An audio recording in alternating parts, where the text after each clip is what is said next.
Mavelikkara NSS taluk union 82ാമത് വാർഷിക പൊതുയോഗം നടത്തി. യോഗം union president in charge Sunil Chandran ഉദ്ഘാടനം ചെയ്തു.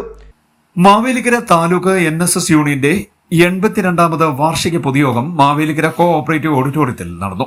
യോഗം union president in charge Sunil Chandran ഉദ്ഘാടനം ചെയ്തു. 2024-2025 വർഷത്തെ പ്രവർത്തന റിപ്പോർട്ടും 2025-2026 ബജറ്റും union secretary VR Sanish Kumar അവതരിപ്പിച്ചു.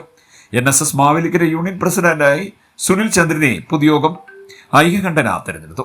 യൂണിയൻ ഭരണസമിതി അംഗങ്ങളായ G Padmanabhan Pillai, M Sadasivan Pillai, G Chandrasekharan Pillai, Rajeev J, advocate P Sethumohanan Pillai, advocate KG Suresh, professor S Chandrasekhara Pillai, advocate K Ramakrishnan, Pradeep Kumar, Gopalakrishna Pillai, S Sreekantan Pillai, Praveen K Nair, R Sasidharan Pillai, S Madhu എന്നിവരും മാവേലിക്കര യൂണിയനിലെ മുഴുവൻ കരയോഗങ്ങളിൽ നിന്നുള്ള പ്രതിനിധികളും പങ്കെടുത്തു. യോഗത്തിന് union secretary VR Sanish Kumar സ്വാഗതവും യൂണിയൻ ഇൻസ്പെക്ടർ KR ശ്രീകുമാർ നന്ദിയും പറഞ്ഞു. അത് ഓരോ രാഷ്ട്രീയ പാർട്ടികളും അദ്ദേഹത്തിന് വേണ്ട, അല്ലെങ്കിൽ കാലങ്ങളിൽ ഭരിക്കുന്ന ഒരു രാഷ്ട്രീയ പാർട്ടിയും അദ്ദേഹം ഒരു സവർണനായതുകൊണ്ട് വേണ്ട രാഷ്ട്രീയ പ്രാധാന്യം നൽകുന്നില്ല.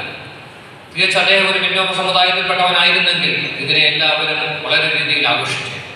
അത് നമ്മൾ മനസ്സിലാക്കിക്കൊണ്ട് അദ്ദേഹത്തിൻ്റെ ജീവിത രീതികൾ അദ്ദേഹത്തെ തന്നെ ഒരു പാഠമാക്കി നമ്മുടെ പുതിയ തലമുറയെ, അദ്ദേഹത്തെ മാത്രം പഠിച്ചാൽ മതി, നല്ല പുതിയ തലമുറ ശൂന്യതകളിൽ നിന്ന് അത്ഭുതങ്ങൾ സൃഷ്ടിക്കാൻ കഴിവുള്ള മഹാത്മാവായിരുന്നു അദ്ദേഹം എന്ന ബോധം നമ്മുടെ പുതിയ തലമുറയ്ക്ക് ഉണ്ടാക്കണം.